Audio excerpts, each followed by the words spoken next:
Welcome to Watch Mojo, and today we'll be counting down our picks for the top 21 most overrated games of each year.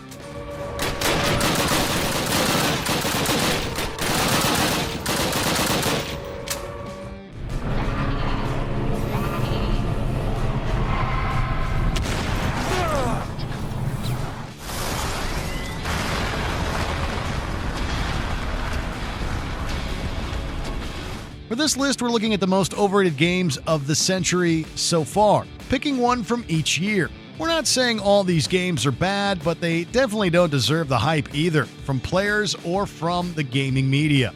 Let us know in the comments which one made you the angriest. Now on to the overrated and maybe even overinflated top 21. Here we go. 2000, CounterStrike.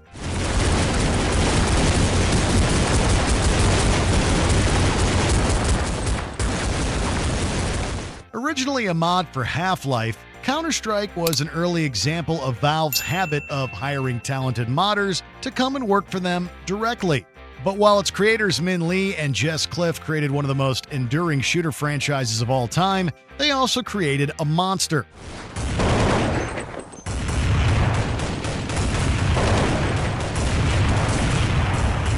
The Counter-Strike community is notoriously toxic, unforgiving of new players and bad players alike.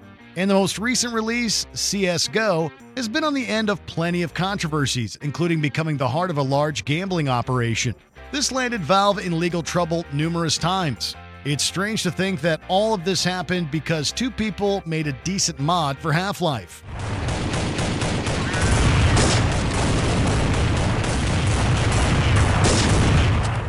2001, Grand Theft Auto 3.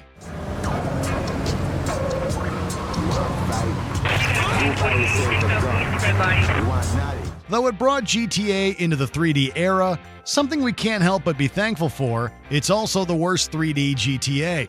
It just doesn't hold up against the likes of Vice City, San Andreas, and even GTA 4, as unpopular as that game is with some fans.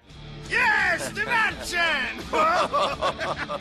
GTA 3 isn't bad by any means. Its open-world design and lenient mission structure combine to make it pretty fun, but its protagonist is just so boring. Admittedly, the reason Claude is completely silent is that he doesn't have a tongue anymore, but he still has little personality besides. On top of that, the gameplay just hasn't held up that well. It was good at the time, but not anymore.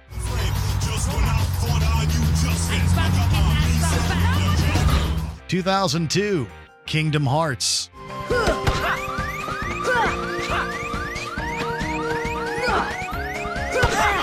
This was the game that started it all. The most convoluted series in video game history began with the original Kingdom Hearts in 2002, which, along with its many sequels, prequels, and interquels, is designed to be as overly complex and incoherent as possible. What's gotten into you? You're the one that's changed, Kyrie. Maybe. This forces everybody who's remotely interested in the Disney Final Fantasy combo to buy and play every single one. That's not to say the gameplay isn't great. It's certainly fun, and exploring the different worlds from across the Disney and Square Enix library is something any fan will enjoy, but it's the nonsensical and ridiculous story that puts Kingdom Hearts on our list. We may never see our parents again. There's no turning back. But this may be our only chance. We can't let fear stop us.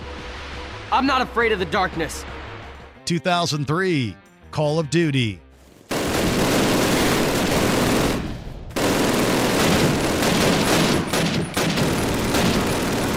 Created by Infinity Ward, the original Call of Duty turned into a smash hit that launched one of the biggest and most lucrative game franchises in the world. As a standalone World War II shooter, it was definitely one of the best, exploring the European theater in a way other FPS titles hadn't yet done. But was it really worth it, considering what we have to put up with today?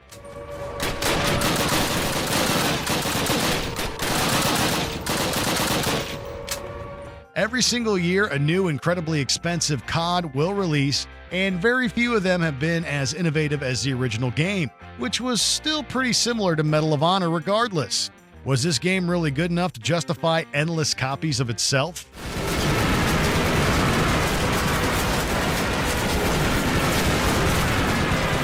2004, Halo 2.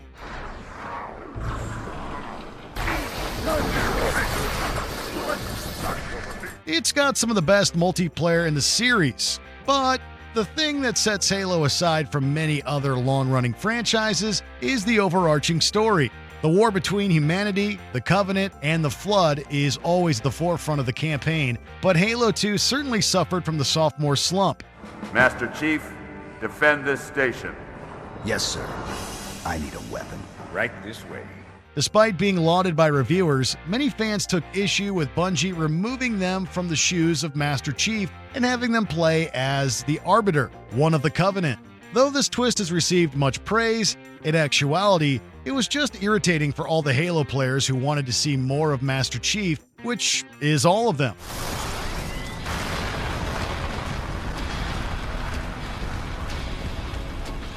(2005) Guitar Hero.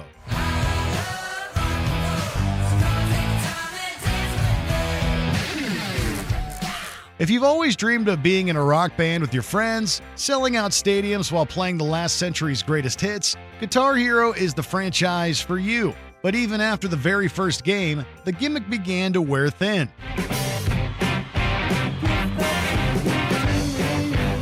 It's fun enough at first, but with only 5 buttons on the guitar's fretboard and a set library of songs, it gets old very fast. Even if you go the distance and master every song on the hardest difficulty, you're almost certainly going to get bored. It wasn't a formula with any longevity. Guitar Hero was just another fad, and an expensive one at that when you consider all of those peripherals.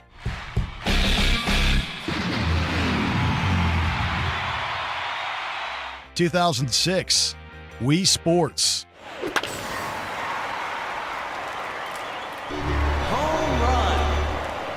The Nintendo Wii launched to unprecedented demand, and the flagship title designed to show off the all-new motion control was Wii Sports. It remains one of the best-selling games in history, with the promise of playing virtual bowling or tennis with your casual family members proving tempting enough to shift millions of consoles.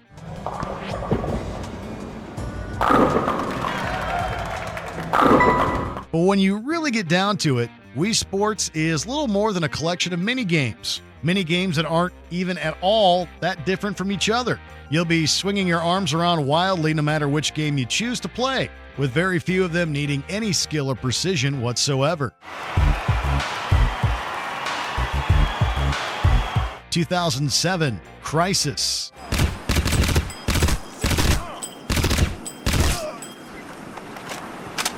For many years, the benchmark for the quality of your gaming PC was how well it could run Crysis, an FPS praised for its incredibly high-fidelity graphics.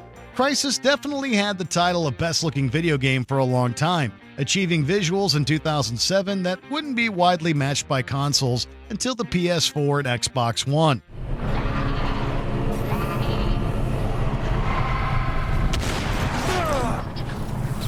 But once you wipe those flashy graphics away, there's little to nothing of any substance in Crysis.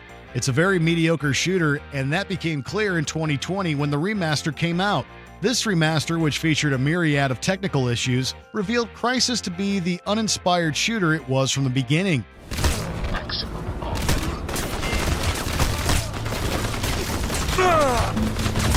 2008, Spore.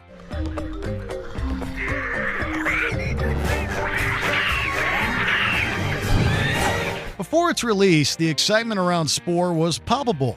It was going to be The Sims with a fresh twist. Instead of building people, you'd be building strange creatures and guiding them through evolution, starting with microorganisms and ending by going to outer space.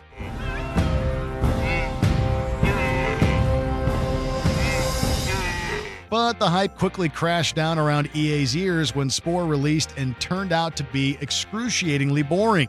The gimmick is fun for a while, but once you reach the caveman stage of your evolutionary development, things fall apart. Spore was supposed to put players in the role of a god, but all it did was disappoint and bore you to death.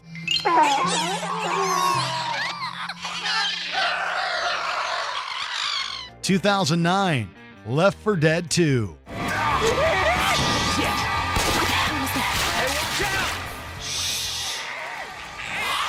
This is some grim shit we got ourselves into. It's clear that Left 4 Dead 2 is an amazing game, but it's not an amazing sequel.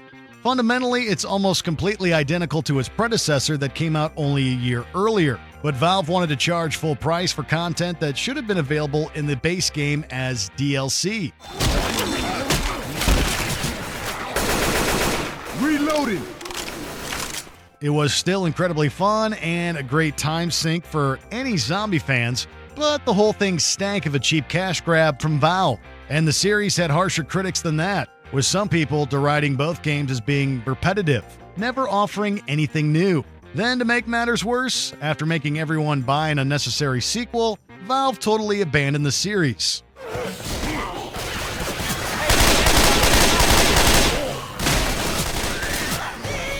(2010) Heavy Rain.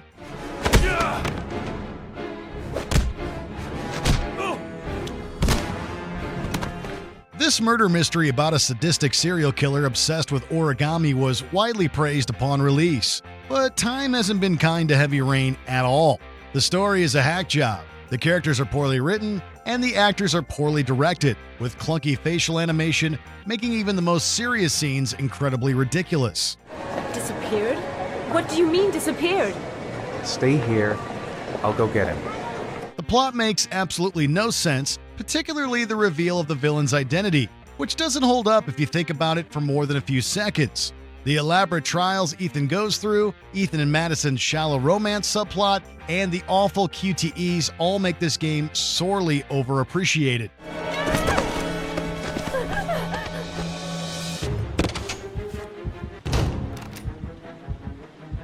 (2011) The Elder Scrolls V: Skyrim.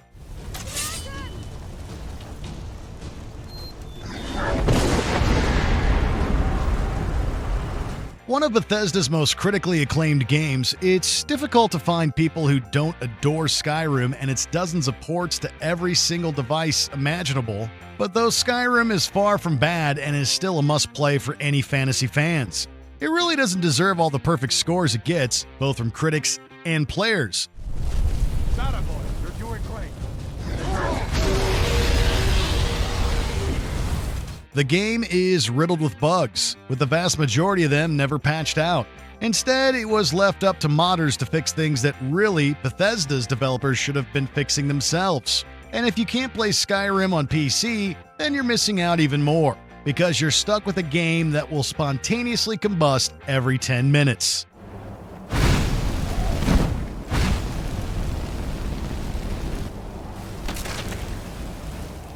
(2012) Borderlands 2.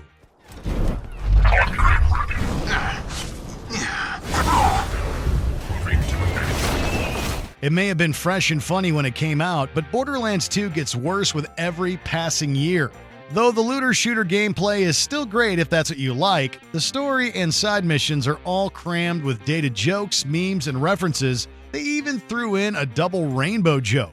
God damn it, some jackhole broke the clock tower! How the hell am I supposed to know what time it is now? This same humor persisted in 2019's Borderlands 3, showing just how much the formula has aged since the original game 10 years previously. And even if the writing was up to scratch and didn't make you constantly cringe, underneath it all, the addictive gameplay still couldn't quite live up to the original.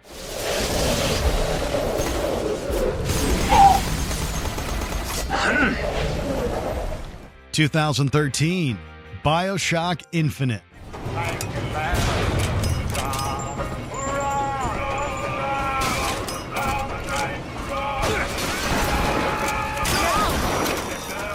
Creative director Ken Levine had a lot to live up to with Infinite, but 2007's Bioshock proved to be difficult to match even for its original creator.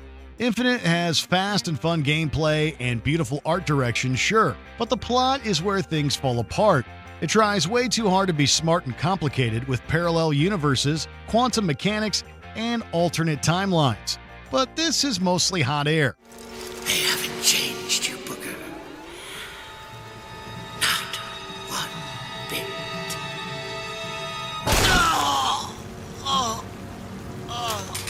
It's not actually that complex at all if you pay close enough attention. which, considering this is a Bioshock game, you probably were. But it's the fact that it has an erroneous reputation as a story only the smartest people will understand that makes it so overhyped. But I can tell they scared out of their wits by that thing they got locked upstairs, yes sir. What's this? They got a dog about to tell, and they don't know whether to hang on or run. 2014, Five Nights at Freddy's.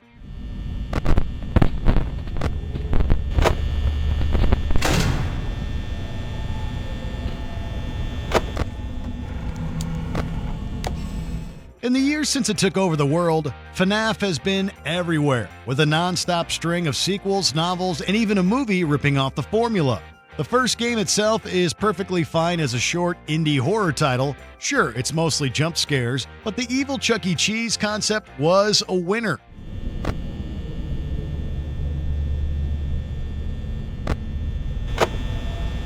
The problem was that very few of the subsequent games justified their existence, and the craze quickly spiraled out of control. FNAF just isn't that good, with its inconsistent lore that changes with every game and incredibly tired formula. Everything that was good about the series originally disappears more and more with each sequel.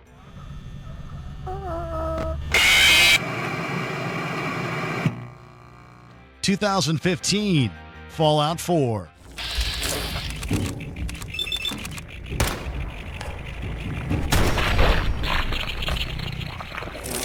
Unlike many Bethesda games, Fallout 4 hasn't proven extremely popular, but it still gets way more attention than it probably deserves. Todd Howard decided to ditch practically everything that made Fallout good in favor of flashier combat and a grossly oversimplified dialogue system.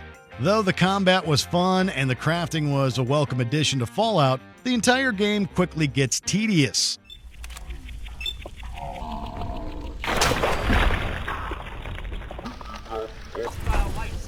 There are only so many times you can travel to a settlement in danger, wipe out a group of enemies, and scrounge enough material to build some weak defenses.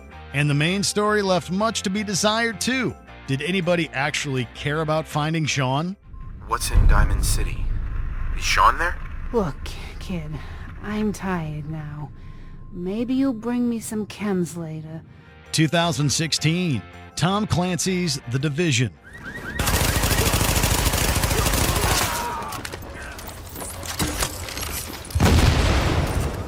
You need to take it to the streets of Manhattan to protect the world from a deadly virus. And how you do that is by running to objectives and taking down as many bullet sponge enemies as you can. Additional incoming hostiles detected.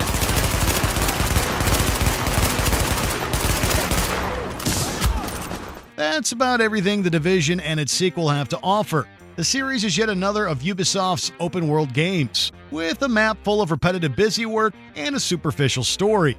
It can be fun enough to play with friends, but even then, you'll probably still find yourself getting bored of the same old missions repeating over and over again.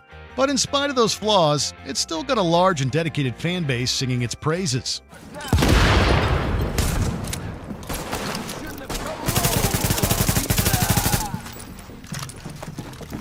2017, Fortnite.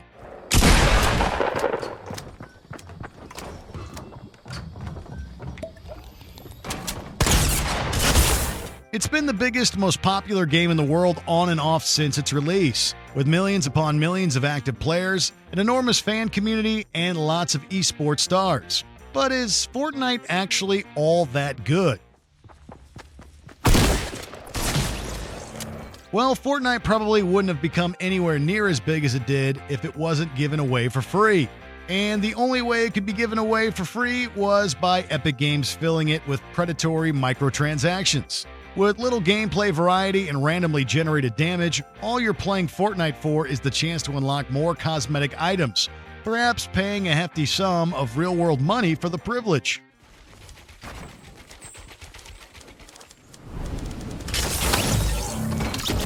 (2018) Detroit: Become Human. I thought she loved me, but I was wrong. She's just like all the other humans. Daniel, no!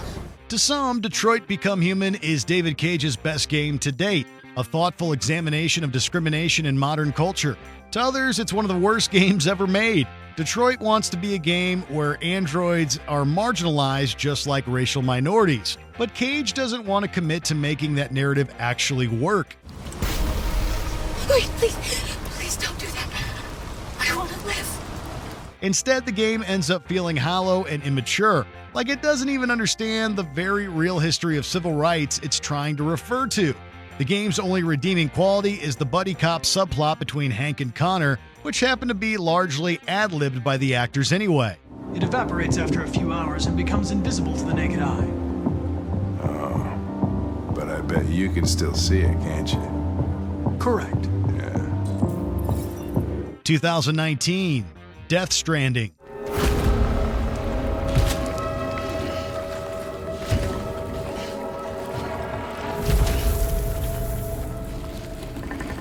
Hideo Kojima's 2019 masterpiece was somehow more bizarre than anyone could have guessed, boasting an all-star cast and an off-the-rails story about mass extinction events and rain that ages everything it touches, among other things. But for everyone who loves Death Stranding with all their heart, there's somebody else who hates it and its endless delivery boy gameplay with a passion.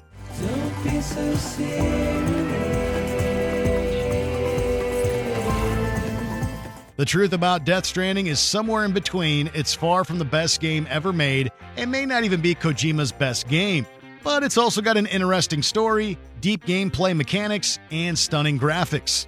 It's overrated because it isn't as bad or good as commentators make it out to be.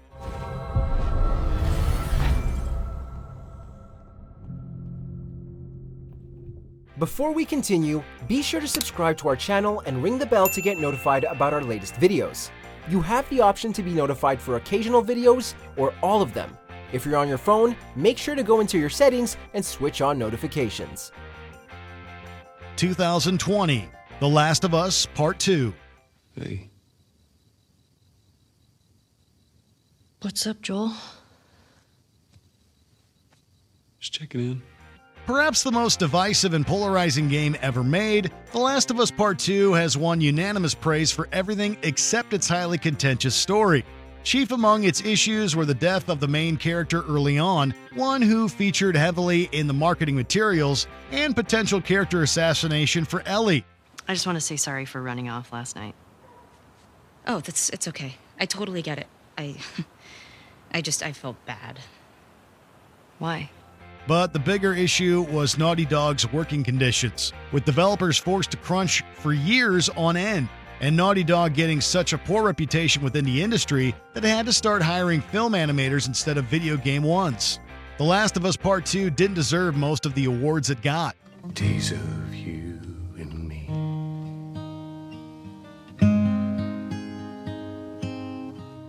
In the mood for more awesome gaming content? Be sure to check out this video here on Mojo Plays. And don't forget to subscribe and ring the bell to be notified about our latest videos.